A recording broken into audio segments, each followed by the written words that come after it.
Thank you very much for clicking onto my video. What this is a 1969 Corvette Convertible, and it's a manual. What this is part of my brother's estate that I've been in charge to liquidate. Now, what this car is really nice. It's really nice. It's pretty snazzy, you know? And what we have here is a full folder full of documents. I mean, this thing has been basically restored. And I don't know what else to say, but this car was originally from Arizona, and my brother purchased it when it was all done. He didn't do very much to it. You know, he didn't have to. That's the thing. You know, whoever did it did a really good job, because there's tons of receipts in this thing. I don't know how much it was, but it's a lot. But what it is that I'm in here, I want to lift it up and I want to show you underneath. And the reason why is you see all these people who go to auctions, they save all their lives, they buy the car of their dreams. They get it home, it's beautiful paint, nice interior, and it's destroyed underneath. And it's just like, oh, I feel so sorry for these people. And the only reason why I know about it is because I clicked on some videos from Uncle Tony's Garage and Kiwi's Customs and Classics and stuff like that, because they showed everything, you know, underneath the cars and just made them dangerous. And your heart goes out to these people who bought it, you know, and your heart stiffens for the people who sold them the car. You know, it's pretty bad. But enough said on that, because I don't want to go into a real rant. But what I want to do is I'm going to get this thing up in the air. I am going to show you every single thing underneath that you can see, you know, and then we're going to put it down, bring it outside, go all around the car and all that stuff. So it's actually a pretty cool thing. And that's pretty much it, you know, and let's say, yeah, let me just lift this thing up and we will get this thing or look underneath it.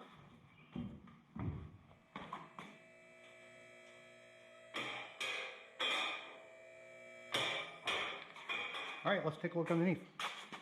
Here, we're going to start at the left-hand side of the car. There's the headlights down. There's the grills. The front spoiler. Here's the right-hand side. We have some cobwebs there. Let me turn this off. I'm going to go underneath it and set up the light. Starting at the right-hand side, here's the center portion of the car. We're going to go to the right-hand side. It appears to have an aluminum radiator. There's the control arms. Let's move this over. There are the brakes. There's the frame. Let's go over to the left-hand side. There's grease on there, so it probably is good. It looks like there's fresh grease there. There's the brakes, new brake hoses. Now if we look underneath the engine, there's the engine.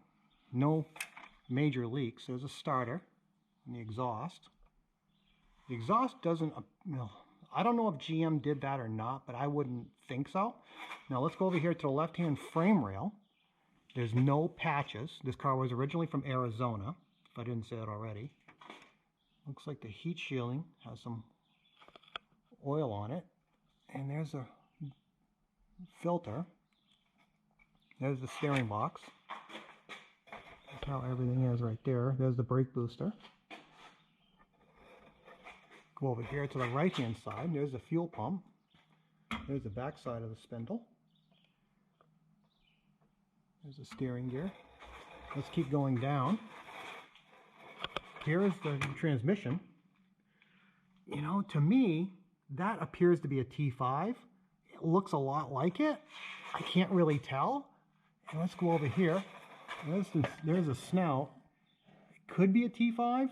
The only thing I have reference on T5s is I have one on my Sierra 3-door Cosworth. That's about the only thing I can tell you. We look over here on the frame rail. It's not rusted or bent. There's no buckling in it. If we go over to here on the right-hand side, there's no buckling or rust there either. The heat shielding is still there. Here's the rear. I think that's steel. There's no buckling or rod holes or patches. We go back here. Here's the drive shaft. Here's on the left-hand side. Doesn't appear to be any type of buckling or rust or any issues. Alright, here's the left-hand side. There is the U-joint and a half shaft. The other U-joint. There's the spring. There's a little bit of surface rust here and there. There's the differential. There's no leaks on it. And there's no leaks on the front seal either, which is good. Here's the right-hand side. Everything looks pretty much straight. Nothing's bent, nothing's rusted. Here's a leaf spring. The U-joints have been greased. Here's a spare tire. Well, there's a muffler. They don't appear to be GM, but who knows? From 1969, I don't know. And there's the back portion underneath there. And let's go here. You see underneath. There's the underneath where the chrome is. Now, let me put this thing down and roll it outside.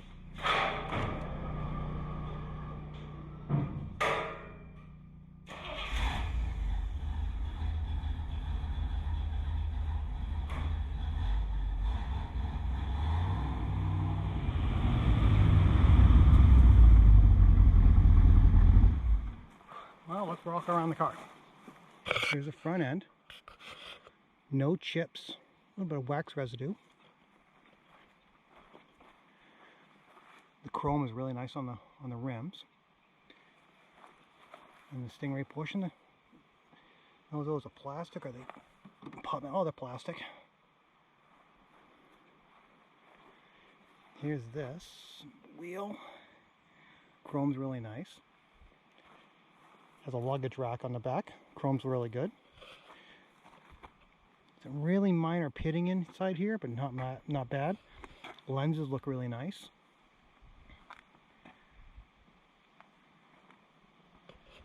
No chips. A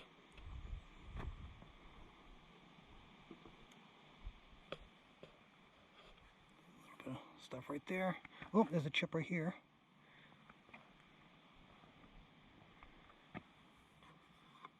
Plastic's all good. Stingray emblem still good. That's all chromed is good. Alright, let me shut this off. I gotta figure out how to open up the hood. Alright, figured out how to open the hood. It's right in front of me.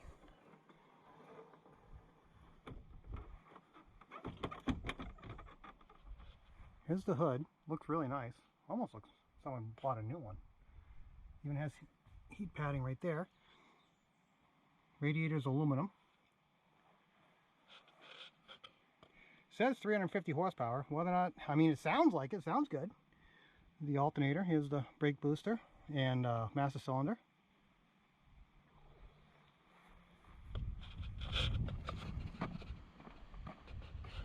Here's this side of the motor with the breather right here.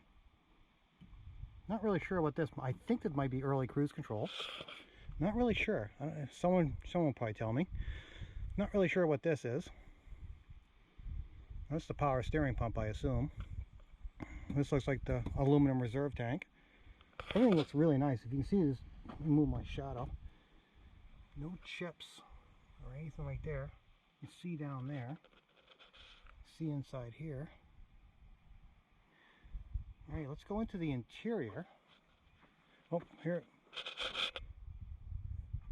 What does that say? DeWitt's aluminum, high performance aluminum radiator.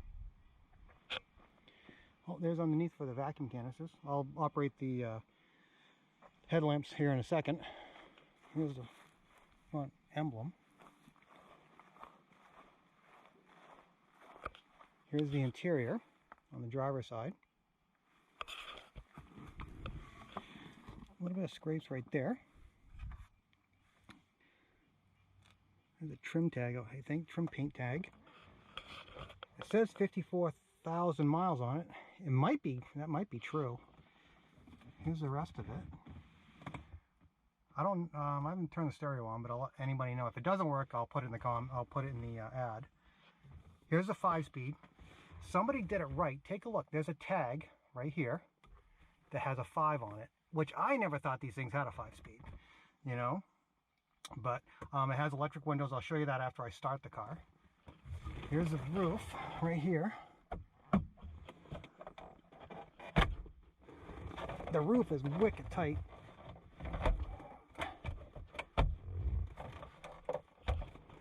I couldn't latch down the back for some reason. I don't know how to do it.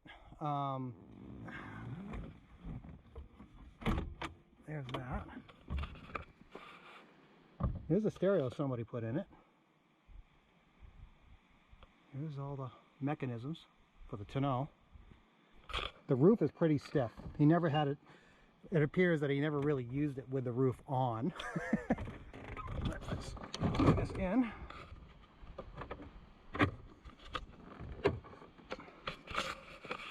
Here's the sides.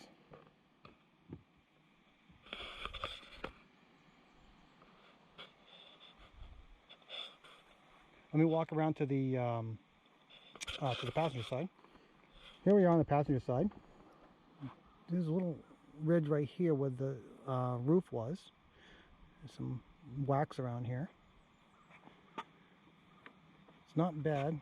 I'm not sure if this is how they came from the factory or not, but there's no real chips or anything like that on it. Door panels, I think they're new, because I thought I saw a thing in the receipt pamphlets about that. But there's all this.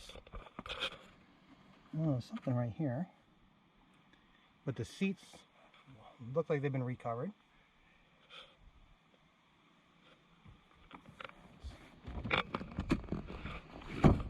Here's the back.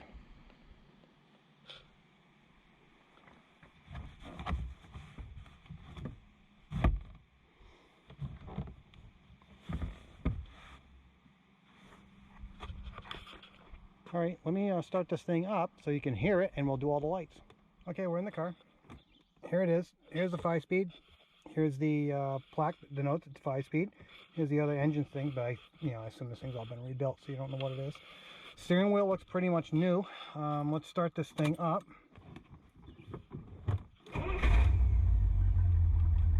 Starts up really easy.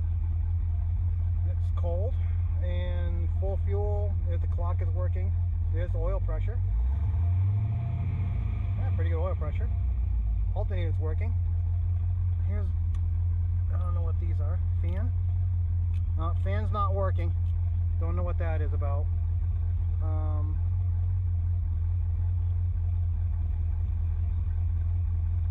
No, fan's not working.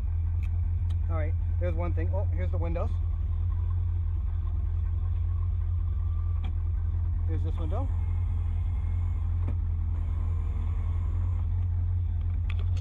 And there's the unlock and lock thing, and there's the handle. And is there anything else I need to tell you about? Okay, let's walk around. Here's the engine.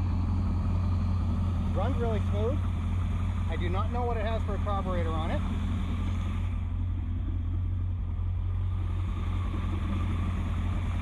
No exhaust leaks, no nothing. Seems pretty good. Alright, let me go turn the lights on.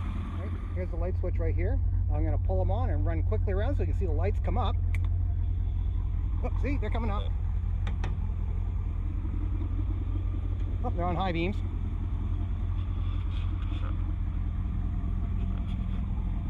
That works. That side light works. The rears work. Sounds cool. Pretty much it. Let's see this works. Yep, all the lights. Oh, I figured out how the high beams work. Underneath this carpet right here, there's a push button. You push it like this, and it turns the high beams off. And that's low beams. Let's go check. Yep, there's low beams. All right, well, I'm going to back this thing back up.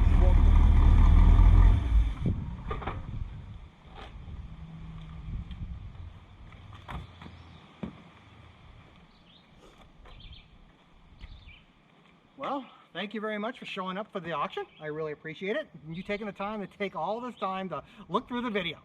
I hope I showed you everything. A couple things we're going to do at the end. I found these door panels upstairs. Any C3 parts I find, it's going to go with the car. That's pretty much it. Everything that came with the car, anything you probably took off to replace with new, you're going to get the old stuff if you want it, you know. What I did find for parts is this. It's a brand new door handle. and it appears that I know I didn't put this in the video, but the door handle sits down a little bit like this. I don't know what it is, a weak spring or something like that, but what it is you got a new one. So that's coming with the car, and any other parts that come with the car I can find come with the car. And also, my brother and I got into cars early in life, young whippersnappers. We built every car model there was, you know, and we both have this nasty habit. We have model cars of all of our sports cars, our cool cars. He has, and his model for this one is right here, and that's what I'm going to give to you. So you don't have to go out and buy it, so you can put it on your desk, you know. And yeah, and the funny thing is, it's even a manual, which is cool. All right, well, also, this is the stack of receipts that come with it. And also with the receipts is this. It looks like a reprint of the 1969 Corvette owner's manual. But other than that, yeah, it has all this stuff in it. He didn't do very much to it. He bought it this way. So all the receipts are from the previous owner. Is there anything else? Don't forget, the top has been down for a couple of years because it's been in storage and all the stuff that's gone on. And it's really hard to snap in. So I'm just leaving it down so it doesn't, it's just a pain in the butt. But, I'll probably have to leave it out in the sun for 3 or 4 hours and let it expand out so it'll, you can put it down. But it's actually in really, really good condition. No rips or anything like that. But I'm just saying it's kind of stiffened up from, sitting in its, in underneath the tonneau for that long. But other than that, any questions, please just let me know, because I'm not a Corvette guy, obvious, I'm fumbling around trying to find things, and I probably didn't figure out how to do stuff on it, but sorry, you can always tell me. Other than that, thank you very much for looking at the auction and going through all, sitting through my laborious video, and that's it. Well, thank you, and hope to meet you if you buy it. All right, bye now.